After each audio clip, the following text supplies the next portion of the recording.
Hello everyone, my self रोशन कामनवार। और आज हम कंटिन्यू कर रहे हैं अपना चैप्टर 1 लिविंग वर्ड।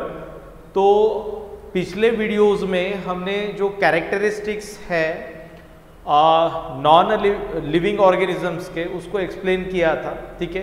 तो जो नॉन डिफाइनिंग कैरेक्टरिस्टिक्स थे लिविंग ऑर्गेनिज्म के उसको हमने एक्सप्लेन किया था, ठीक है। नॉन डिफाइनिंग का मतलब ये होता है कि हम उस कैरेक्टर को कंसिडर करके लिविंग और नॉन लिविंग ऑर्गेनिज्म के बीच में डिफरेंशिएट नहीं कर सकते।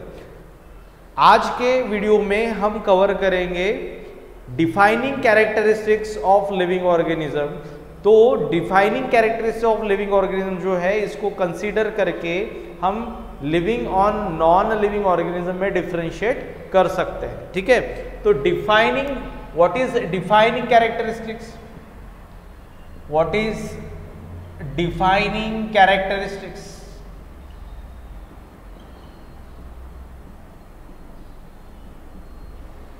Defining characteristics include first metabolism,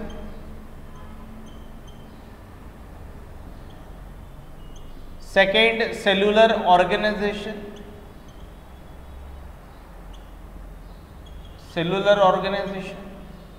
third irritability. What is meaning by irritability? So irritability means sense the environmental condition and respond to it. Fourth, regulation.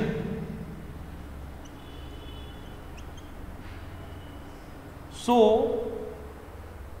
we start from the metabolism. So in this video we are going to discuss the first defining characteristics of living organism, that is metabolism. All these cells of organism are made of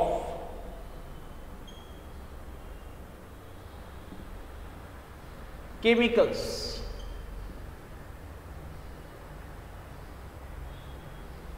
जो भी आपके sales होते हैं living organism में, चाहे वो आपका unicellular organism हो या फिर मल्टीसेल्युलर ऑर्गेनिज्म हो, यूनिसेल्युलर या मल्टीसेल्युलर ऑर्गेनिज्म में सभी सेल्स जो है ये केमिकल्स से बने होते हैं। और केमिकल्स जो है ये अलग अलग क्लास के होते हैं, ठीक है। तो they are of different classes. तो मेनली जो भी आपके लिविंग ऑर्गेनिज्म है उसमें डिफरेंट टाइप्स ऑफ केमिकल्स जो पाए जाते हैं उसमें फर्स्ट है आपका protein, second class carbohydrate,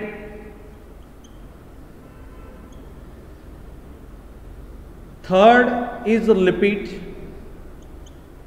and fourth is nucleic acid.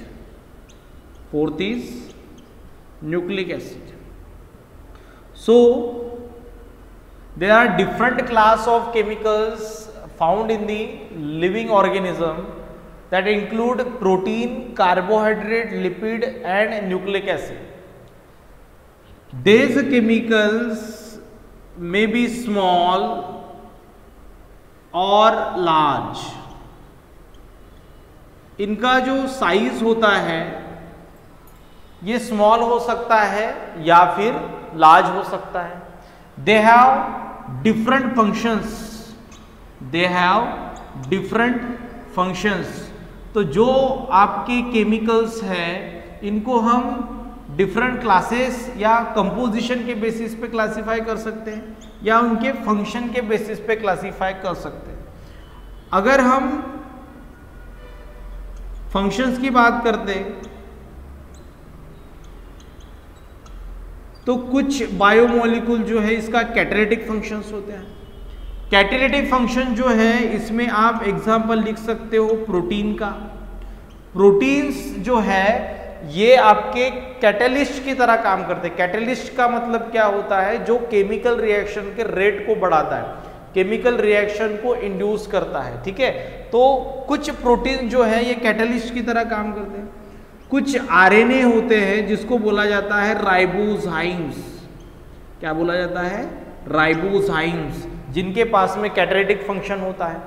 तो जिस प्रोटीन के पास कैटालिटिक फंक्शन होता है उसको बोला जाता है एंजाइम्स। उसको हम क्या बोलेंगे? एंजाइम्स। तो enzymes are involved in the different types of catalytic reactions.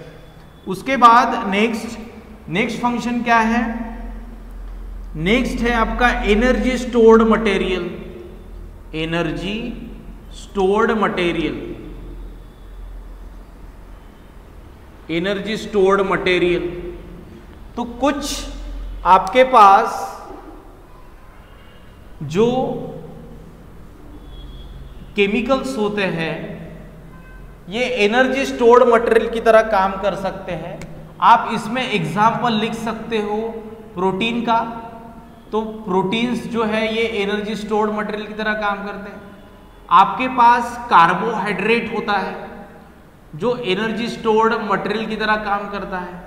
Carbohydrate में आपने स्टार्च के बारे में सुना होगा जो पोटैटो में होता है, मतलब it is mainly found in the plant, ठीक है। तो starch is stored, energy stored material in the plant. तो कार्बोहाइड्रेट में हम पढ़ेंगे glycogen, it is energy stored material of animal. Glycogen जो है इसको लीवर में स्टोर करके रखा जाता है। जब भी आपको एनर्जी की जरूरत पड़ती है तब हम ग्लाइकोजन जो है इसका डिग्रेडेशन करना उसको ब्रेक करना स्टार्ट करते हैं। और कोई भी लार्ज मॉलिक्यूल को जब हम ब्रेक करते हैं तो उससे बहुत सारा एनर्जी बाहर निकलता है, ठीक है। आप लिपिड को भी आप एनर्जी स्टोर्ड मटेरियल की तरह यूज कर सकते हो। जैसे आपके पास में फैट का एग्जांपल है। आपको पता ही है कि जब भी हम बहुत ज़्यादा वर्कआउट करते हैं तो हमारा फैट लूज होना स्टार्ट हो जाता है। तो इसका रीज़न क्या है? जब भी आप बहुत ज़्यादा वर्कआउट करते हो तो आपको एनर्जी का रिक्वायरमेंट बहुत ज़्यादा होता है। उस केस में फैट जो है जितना ज़्यादा वर्कआउट करोगे उतना फैट आपका ब्रेकडाउन होते जाएगा। फैट जितना ब्रेकडाउन होते जाएगा उतनी एनर्जी आपको मिलती जाएगी। तो फैट को हम बॉडी में स्टोर्ड करके रखते हैं as a energy stored material, ठीक है। तो on the basis of function अगर हम आपके केमिकल्स को क्लासिफाई करते हैं तो उसका कैटालिटिक फंक्शन हो सकता है, वो आपके एनर्जी स्टोर्ड मटेरियल की तरह काम कर सकते हैं। या फिर थर्ड फंक्शन क्या हो सकता है? It is use for the structural organisation. तो स्ट्रक्चरल ऑर्गेनाइजेशन में भी आपके केमिकल्स का इन्वॉल्वमेंट होता है। और इसमें अगर आप एग्जाम्पल देखोगे तो स्ट्रक्चरल ऑर्गेनाइजेशन के लिए आपका जो प्रोटीन होता है, ठीक है, आपका प्रोटीन इन्वॉल्व होता है। जैसे आप एग्जाम्पल ले सकते हो कोलेजन का, आप एग्जाम्पल ले सकते हो केराटिन का, ठीक है। उसके बाद स्ट्रक्चरल ऑर्गेनाइजेशन में कार्बोहाइड्रेट, स्ट्रक्चरल ऑर्गेनाइजेशन में कार्बोहाइड्रेट को भी आप ले सकते हो। और कार्बोहाइड्रेट में अगर आप एग्जाम्पल लोगे, तो यहां पे आपके पास सेलुलोज, ठीक है, सेलुलोज, हेमी सेलुलोज और पेक्टिन, ये कुछ एग्जाम्पल्स है कार्बोहाइड्रेट के जो कहाँ पे पाए जाते हैं? प्लांट में पाए जाते हैं, ठीक है। उसके बाद अगर आप थर्ड क्लास लोगे लिपिड, ठीक है, थर्ड क्लास लोगे लिपिड, तो लिपिड जो है ये डिफरेंट टाइप्स ऑफ लिपिड आपके स्ट्रक्चरल ऑर्गेनाइजेशन में इन्वॉल्व होता है। और इसमें आप एग्जांपल ले सकते हो फॉस्फोलिपिड का, ठीक है, ऐसे लिपिड जिसके पास में फॉस्फेट ग्रुप होता है, ठीक है ना।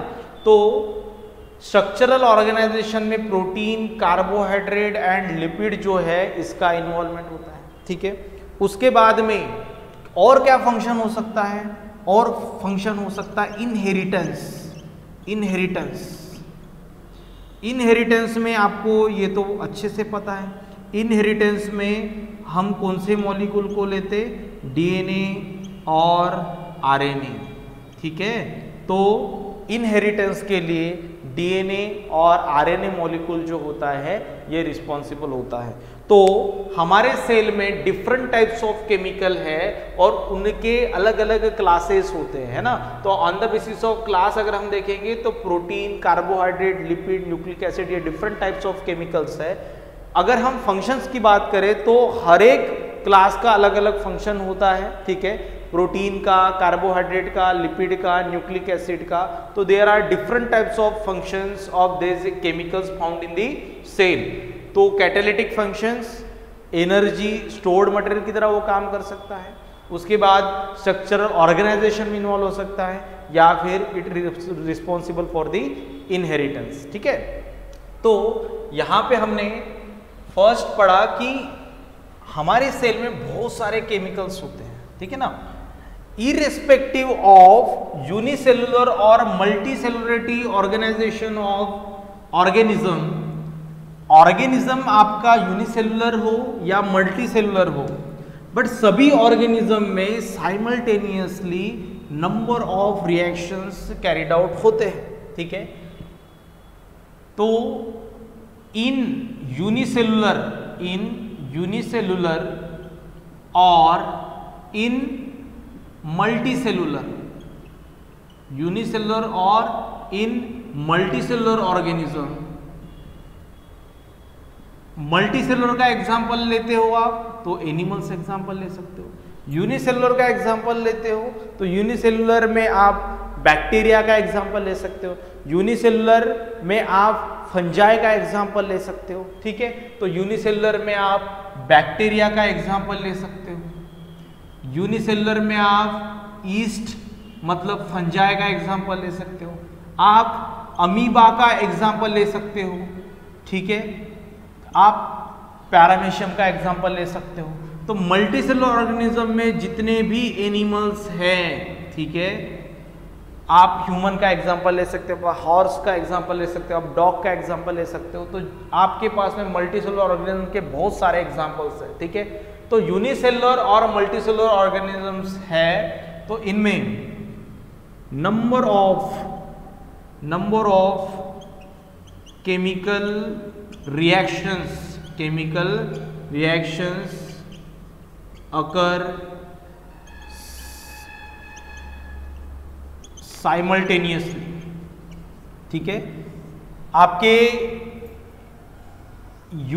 आपके पास में मल्टीसेलुलर या फिर यूनिसेलुलर ऑर्गेनिज्म है, इसमें थाउजेंड्स ऑफ केमिकल रिएक्शन जो है ये एक साथ चलते रहते हैं, ठीक है। अब ये केमिकल रिएक्शन जो है ये किस टाइप के होते हैं, ये जो केमिकल रिएक्शंस होते हैं ये किस टाइप के होते हैं। जैसे अपन ने बोला कि आपका जो ऑर्गेनिज्म है इसमें सिंगल सेल में डिफरेंट टाइप्स ऑफ केमिकल्स होते हैं, है ना, डिफरेंट टाइप्स ऑफ केमिकल्स होते हैं। और ये जो केमिकल्स है, ठीक है, ये केमिकल्स हमें अलग अलग फंक्शन के लिए यूज करना है। कोई केमिकल को हम एनर्जी स्टोर्ड मटेरियल की तरह उसको स्टोर करके रखते हैं, तो हमारा एनर्जी स्टोर्ड मटेरियल है जिसको हम लीवर में स्टोर करके रखेंगे, जिसको हम मसल में स्टोर करके रखेंगे।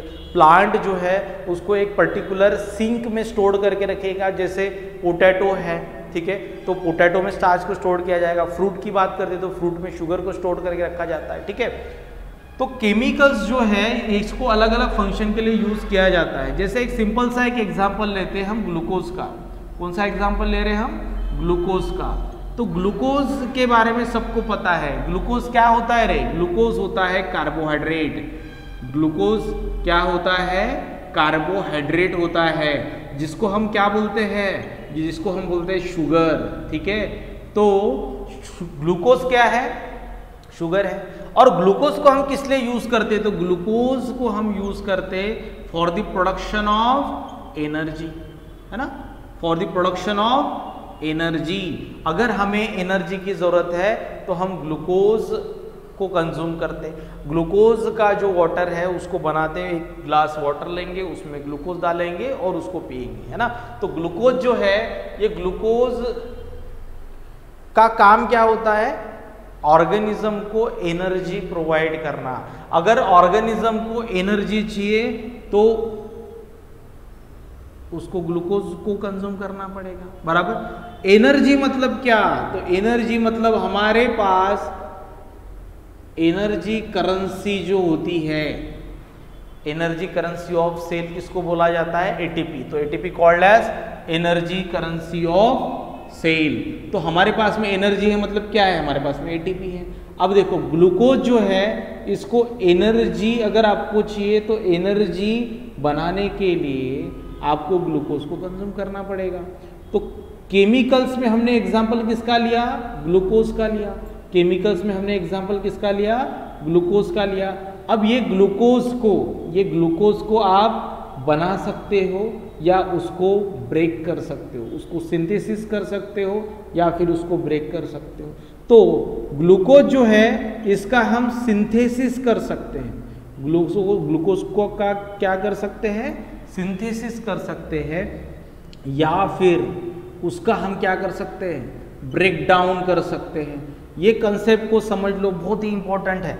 सिंथेसिस कर सकते हैं या फिर ब्रेक डाउन कर सकते हैं। अगर हम सिंथेसिस करते हैं तो उसको क्या बोला जाता है, सिंथेसिस को बोला जाता है एनाबोलिज्म। सिंथेसिस को क्या बोला जाता है, एनाबोलिज्म।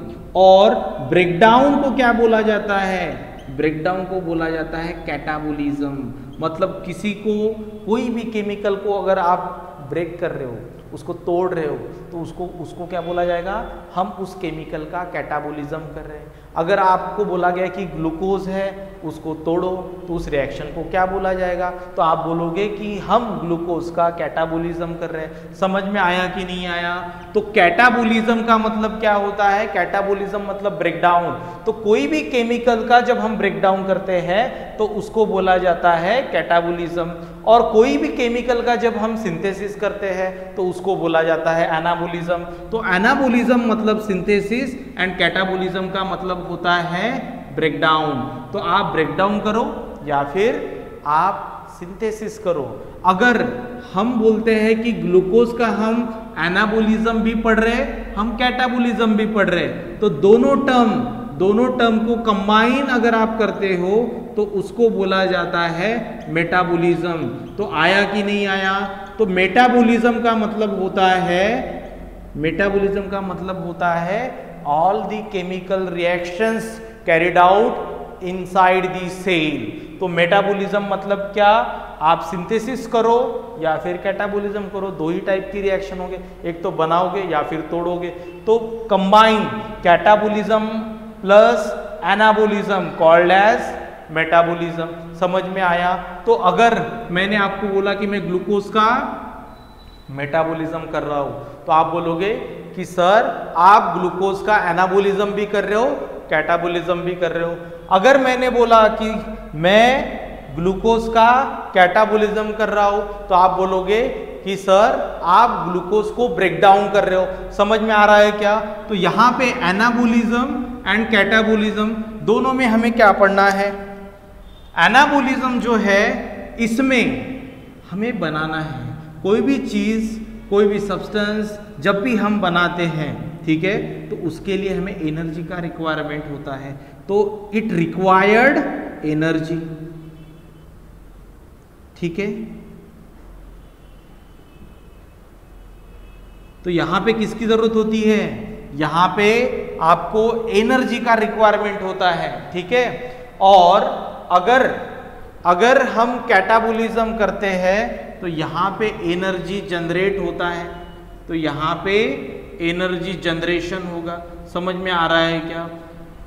अब देखो सिंपल टर्म में समझते, जो आपको पता है वही मैं एक्सप्लेन कर रहा हूं, ठीक है।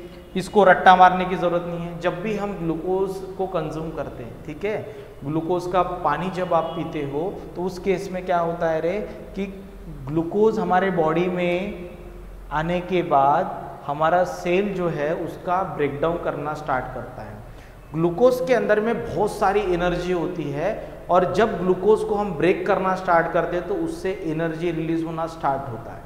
तो जब भी हम कोई मॉलिक्यूल का ब्रेकडाउन कर रहे हैं, जब भी हम कोई मॉलिक्यूल का कैटाबोलिज्म कर रहे हैं, तो उस केस में एनर्जी आपकी रिलीज होती है। उस केस में क्या होता है, एनर्जी आपका रिलीज होता है। और जहां पे आपको ग्लूकोज को बनाना है, तो हम बोलते हैं कि बनाना है, इसका मतलब वहां पे एनर्जी आपको खर्च करनी पड़ेगी।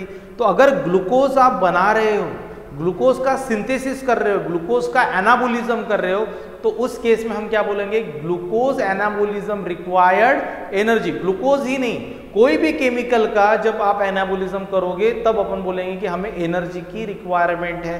तो एनाबोलिज्म एंड कैटाबोलिज्म दोनों में डिफरेंस समझ में आ गया।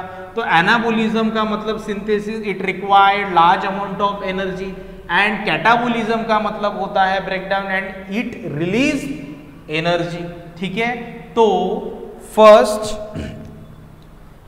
अगर ग्लूकोज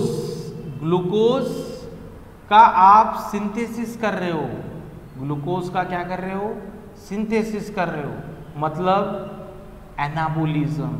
ठीक है, मतलब एनाबोलिज्म, तो इट रिक्वायर्ड एनर्जी। आपको क्या खर्च करना पड़ेगा, एनर्जी खर्च करना पड़ेगा।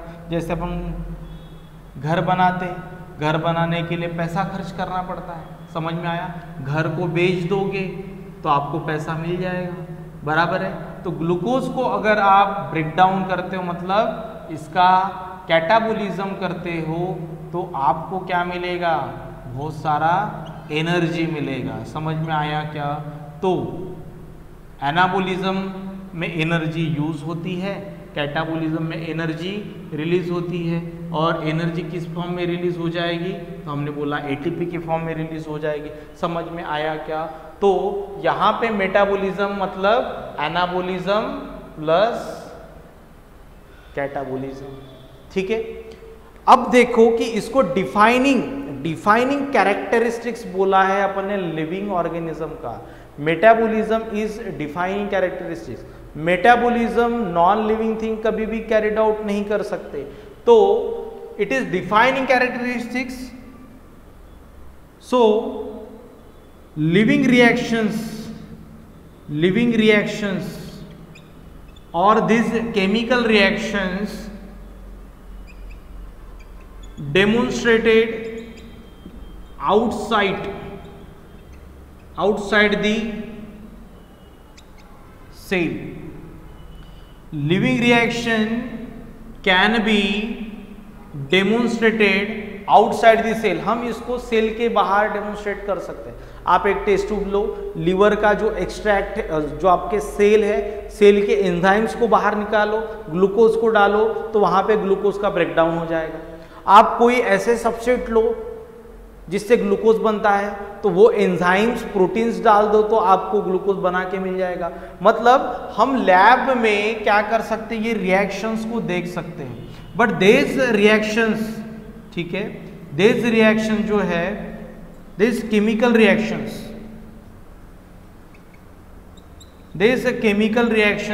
Can be demonstrated outside the cell, can be demonstrated in the laboratory. ठीक है, बट इस रिएक्शन को आप ना ही लिविंग बोल सकते हो और ना ही नॉन लिविंग बोल सकते हो। समझ में आ रहा है क्या। ये ना ही आपके लिए लिविंग है और ना ही आपके लिए नॉन लिविंग थिंग है। समझ में आया। अगर हम कोई भी टेस्ट ट्यूब में केमिकल रिएक्शन जो सेल के अंदर में कैरिड आउट हो रहा है वो टेस्ट ट्यूब में करके बताए, तो हम उसको लिविंग थिंग नहीं बोल सकते, उसको लिविंग ऑर्गेनिज्म नहीं बोल सकते। But there is a chemical reaction called as living reactions. हम इसको सिर्फ क्या बोलेंगे, लिविंग रिएक्शंस। ठीक है, हम इसको लिविंग और नॉन लिविंग ऑर्गेनिज्म या लिविंग और नॉन लिविंग थिंग्स नहीं बोल सकते। ठीक है, तो मेटाबॉलिज्म जो है it is defining characteristics of living organism जो सिर्फ लिविंग ऑर्गेनिज्म में होता है, कोई भी दूसरे ऑर्गेनिज्म में आपको देखने को, कोई भी नॉन लिविंग थिंग में आपको देखने को नहीं मिलेगा। ठीक है, तो अगर क्वेश्चन आता है कि डिफाइनिंग कैरेक्टरिस्टिक कौन सा है, तो उसमें आपका फर्स्ट दिमाग में ये आना चाहिए कि मेटाबॉलिज्म, मतलब जो भी केमिकल रिएक्शंस होते हैं वो सिर्फ लिविंग ऑर्गेनिज्म के अंदर में ही होते हैं, वो नॉन लिविंग ऑर्गेनिज्म में नहीं होते। ठीक है, तो इसके बाद नेक्स्ट जो हमारा डिफाइनिंग कैरेक्टरिस्टिक्स है, सेलुलर ऑर्गेनाइजेशन या फिर आपका रिस्पॉन्सिवनेस या कॉन्शियसनेस या इरिटेबिलिटी जो है, ये अपन नेक्स्ट वीडियो में इसको कवर करेंगे। ठीक है, तो नेक्स्ट वीडियो में हम सेलुलर ऑर्गेनाइजेशन को अच्छे से पढ़ेंगे। ठीक है, और उसके बाद में बाकी कैरेक्टरिस्टिक्स को भी कंप्लीट करेंगे।